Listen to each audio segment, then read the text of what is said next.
Sa Quezon City, ilang residente ang kinailangang ilikas dahil sa mga pagbaha. Para sa update, makakausap natin si Maria Bianca Perez, ang head ng Quezon City Disaster Risk Reduction and Management Office. Magandang tanghali po sa inyo, ma'am. Magandang tanghali, Cheryl. May mga lugar pa rin po bang lubog sa baha dyan sa atin sa Quezon City?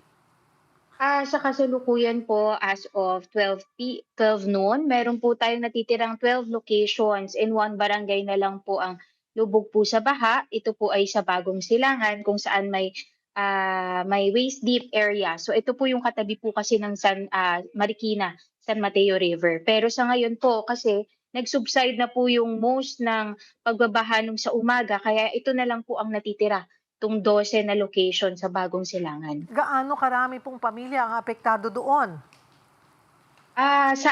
Sa Bagong Silangan, more than 1,000 people are in 5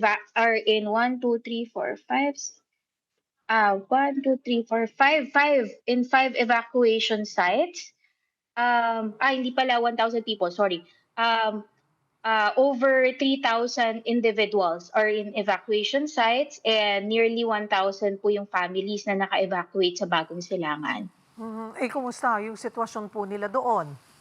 Sa ngayon po, meron naman po kasing dedicated na evacuation po tayo sa Bagong Silangan. So, sanay na sanay po sila doon sa paglikas. Marami po tayong nailikas ng maaga pa lang kahapon at ito pong majority ng mga tao po natin doon ay doon na po nag-spend ng gabi. At sakto nga po ito kasi nung kagabi nga po talaga bumuhos yung ulan doon sa area.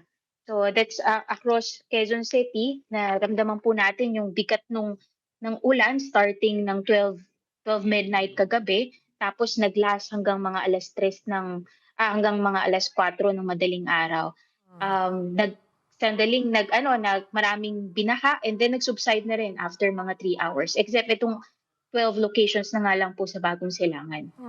Kumusta ang sitwasyon sa ating mga dam at ilog na dumaraan sa Quezon City? May kinailangan na bang o posibleng magpakawala ng tubig? Sa ngayon po, pababa naman generally yung ating mga water levels. Particularly sa San Juan, wala na siyang alert level. Yung Lamesa Dam natin, consistent po siya.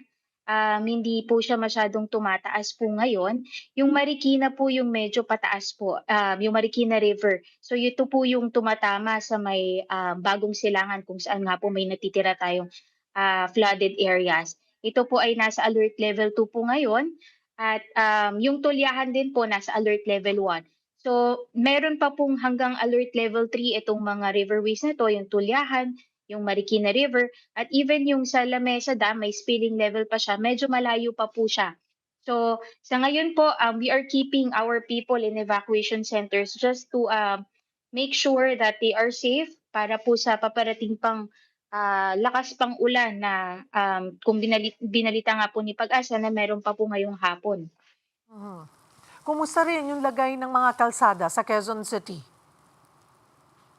Sa ngayon nga po, since nag-subside po yung mga paha po kaninang mga 9:00 overall, so wala pa po kaming reported po ngayon na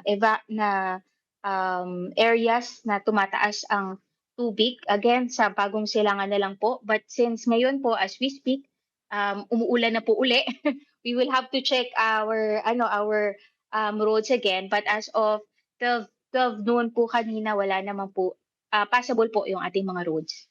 Ang kasasabi lamang po ng Pag-asa, though medyo gumaganda-ganda yung panahon, pero magpapatuloy pa rin daw the entire week, yung buhos ng ulan.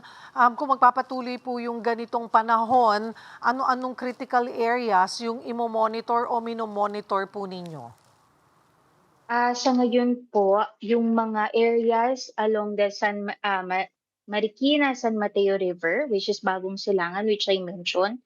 And also doon po along the San Juan River at saka yung mga waterways po niya, ito po yung mga mabababang area po talaga na usually suki po sa mga matataas na baha tulad nung sa G. Araneta, sa Barangay Tatalon, sa Barangay Del Monte, sa Barangay Rojas. Sila po yung mga nag-record ng matataas na pagbabaha for the past few days, and also yung mga barangays din po natin sa Doña Imelda, Apolonio, Samson at Culiat. So ito po, may mga tao rin po tayo sa evacuation center po dito sa mga areas na 'to, sa Del Monte, sa San Antonio, sa Damayan. Ito po yung mga binabanggit kong barangay, ito po yung mga barangay na, um, affected ng San Juan Waterway at, San Juan River and Waterway, na kaunting ulan lang po at tumataas po itong San Juan River, ay sila po yung una pong, naapektuhan. Kaya nakabantay po kami talaga dito. Sa ngayon po, meron po kami mga families diyan na pinalikas din to prepare them for the coming rains. Sa mga residente na mangangailangan po ng tulong sakaling bumuhos na naman ang malakas na ulan, paano sila makakalapit sa inyong tanggapan? Meron po tayong QC Helpline 122. So ito po ay para po sa mga emergencies. Anytime 24/7 po, tumawag lang po kayo dito po sa amin at kami po ay tutugon sa inyong mga request at mga responde na kailangan po ng mga residente. Marami pong salamat, Quezon City DRRMO Head Maria Bianca Perez.